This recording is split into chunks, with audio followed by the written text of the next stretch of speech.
Hello friends, I am Apriti. Welcome back to our channel plants space. हमारे एक viewer ने comment किया था, उससे हमें याद आया कि ये भी एक बहुत अच्छा टॉपिक है जो हमारे व्यूअर्स को पता होना चाहिए।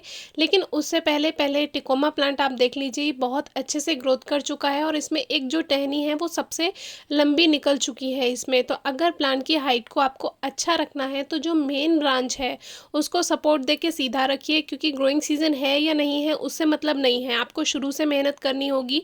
तो ये जो इसकी ये बड़ी वाली टहनी है ये बहुत लंबी थी, तो ये मैंने ऊपर तार से इस तरह बांध दी है।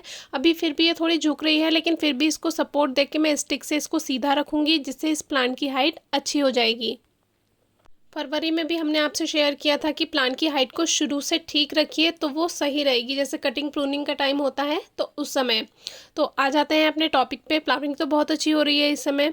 तो टॉपिक ये है कि हमारे व्यूअर ने पूछा था कि उन्होंने गर्मियों में सभी प्लांट्स एक साथ रखे थे, तो क्या अब वो प्लांट्स को अलग अलग रख सकते हैं या नहीं। तो यही टॉपिक मुझे बहुत अच्छा लगा और सोचा आपसे भी शेयर करना चाहिए, क्योंकि गर्मियों में तो हम आपसे वीडियो शेयर कर देते हैं कि प्लांट्स को एक साथ रखिए, लेकिन एक टाइम के बाद उसको अलग भी रख सकते हैं, ये हमने आपको नहीं बताया। तो आज इसी के बारे में बात करेंगे। तो हमारे व्यूअर ने पूछा कि क्या अब हम उसको अलग अलग कर सकते हैं। अब अक्टूबर की शुरुआत हो चुकी है, तो अब उन्होंने ये बात पूछी है।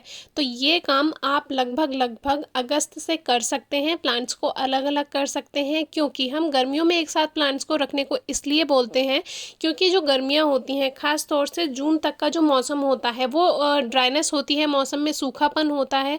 और उस वजह से जो गमलों की मिट्टी है वो जल्दी सूख जाती है, क्योंकि गर्मी होती है, लू हवा चलती है, हीट वेव चलती है। इसकी वजह से जो नमी है मिट्टी की वो जल्दी ख़त्म हो जाती है। तो जब प्लांट्स एक साथ पास पास रहेंगे तो गमलों की मिट्टी जल्दी नहीं सूखती है, यानी एवोपोरेशन जल्दी नहीं होता है, जो सूरज की तेज़ धूप होती है, गर्मी होती है उससे।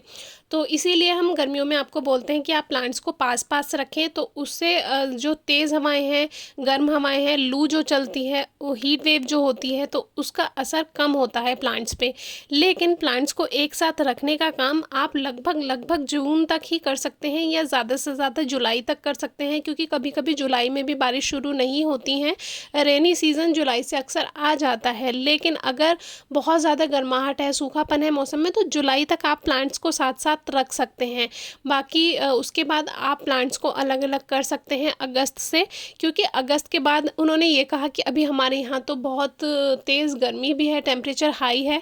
तो टेम्परेचर हाई से मतलब नहीं होता है, क्योंकि जब बारिश का मौसम आ जाता है तो मौसम में ह्यूमिडिटी आ जाती है, थोड़ी नमी रहती है, और नमी की वजह से पौधों में बहुत जल्दी एवापोरेशन नहीं हो पाता है मिट्टी में। तो इस बात से बहुत फ़र्क पड़ता है, क्योंकि ड्राइनेस वाले मौसम में, यानी जो जून तक का समय है, लू चलती है, हीट वेव चलती है, उसमें प्लांट्स को एक साथ रखना ज़रूरी है। तो उसके बाद आप अगस्त से, चाहे टेम्परेचर कितना भी हाई हो, लेकिन रेनी सीज़न अगर आ गया है तो अगस्त से तो रेनी सीज़न आ जाता है, तो मौसम में नमी आ जाती है, तो उसमें आप प्लांट्स को अलग अलग रख सकते हैं, सजा कर रख सकते हैं।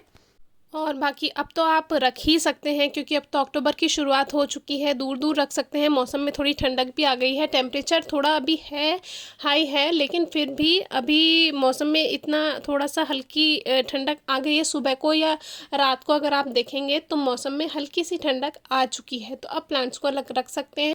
अब तो गमलों में मिट्टी में नमी लगातार बनी ही रहेगी। ऊपर से तो जो एक लेयर है वो तो ड्राई हो जाती है, चाहे कोई सा भी मौसम हो, सर्दियाँ हो, गर्मियाँ हो, लेकिन जो अंदर जड़ों के पास की जो नमी रहती है वो लगातार बनी रहती है। तो इसलिए प्लांट्स पे गर्माहट का या हाई टेम्परेचर का कोई इफेक्ट नहीं पड़ता है। और वैसे भी अब तो टेम्परेचर इतना रहा भी नहीं है। अभी आपके यहाँ का तो पता नहीं, हमारे यहाँ मौसम में बदलाव आ चुका है और उसका जो चेंज है वो पौधों में दिख रहा है, क्योंकि हिबिस्कस में अब ग्रोथ बंद हो चुकी है, पत्तियाँ पीली हो रही हैं। मोस्टली प्लांट्स जो हैं जिनका सर्दियाँ डोरमेंट सीजन है उसकी ग्रोथ रुक रही है, चाहे कटिंग वाले प्लांट्स हों, चाहे जो दूसरे प्लांट्स हो जिनका सर्दियों वाला मौसम नहीं होता, तो उनमें क्या है, अब न्यू ग्रोथ नहीं हो रही है, बल्कि पत्तियाँ पीली हो रही हैं और फ्लावरिंग पे भी इफेक्ट आ रहा है। अब धीरे धीरे फ्लावरिंग कम होने लगेगी, फूल छोटे होने लगेंगे। कॉस्मोस के सीड्स को लेकर भी काफ़ी कमेंट्स आ रहे थे कि क्या ग्रो कर सकते हैं। तो कॉस्मोस के सीड्स ग्रो करने का सीज़न अब जा चुका है। अब आप फरवरी से उसके सीड्स ग्रो कीजिएगा। अब आप विंटर फ्लावरिंग प्लांट्स की तैयारी कीजिए, उसके सीड्स ग्रो कीजिए, और सब्जियां भी ग्रो कर सकते हैं बीज से। बाकी कोई क्वेरी है, क्वेश्चन है तो ज़रूर पूछिएगा। Thank you.